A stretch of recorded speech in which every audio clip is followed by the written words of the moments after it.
دې کې به د چا څه کار ته زړه وشي چې لاړ شي. او ګوره کورونه چتونه سپین دي او د لوګي د اور لوګی ته نه وګوره خیجي. کورونه ښه ګرم دي. دا خلک به پراته وي او موږ به کارونو ته ځو. مړه سم خیال دی.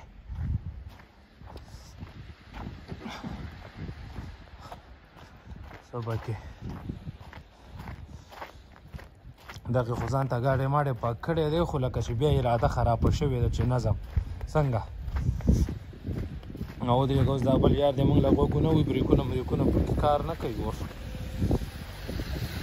دله وګوره سبا هغې هم خاندي.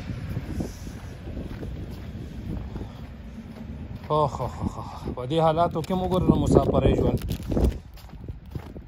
ځان ته به څه خوراک لرالې نو چې بیا کار ته ځې. خو زه یو ګنټه به وروسته لاړ شو. څه چلو شو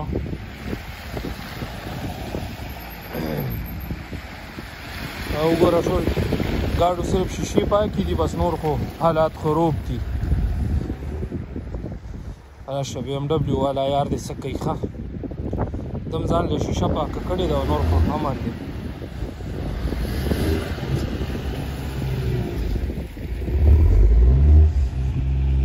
دې ورځ به دي ډېر خلک ځین نه که نه کار ته.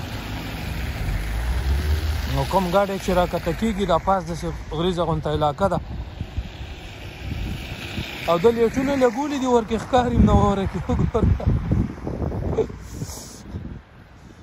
دا خبره ده. اوس موږ سره بل انډیوال دی هغه هم و چې نه ځمه کار ته او زموږ هم دا نټونه داسې سست سست دي نو خدای دې خیر وکړي. خو ځه څه ناڅه خو مې در باندې ولیده. او ګوره کوم ګاډي چې راځي او د واورې بند دي وروره ولې دا ځای لږ داسې کلي غونته دی که نه نو اخوا نه چې ګاډي راځي اوی بوجوی ça c'est pas normal دا غریب پکې پرون هم را پرېوتی. وای یخ تو tombé غریب الله والله چې خویه شو نو وایي زه نه ځم پرون هم را پرېوتی او اوس وایي زه نه ځمه. والله همتناک خلک دي تکړه خلک دی. اورې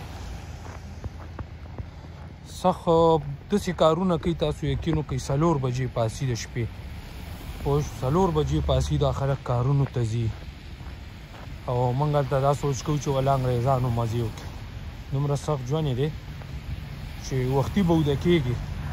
دا خانداني سیستم نظام هم ختم شوی د دې وجې نه دی چې دوی نشي کولی دومره ګنجایش نه لري چې مړي ژوندي پکې وکړي.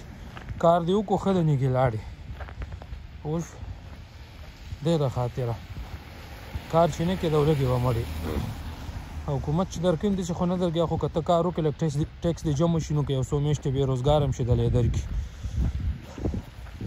نو دغه حال دی. اوس په کومه لاړ شو چې خو موږ نه لار ښه دی که خپې ورځي لکه واپس به سره کړه شي.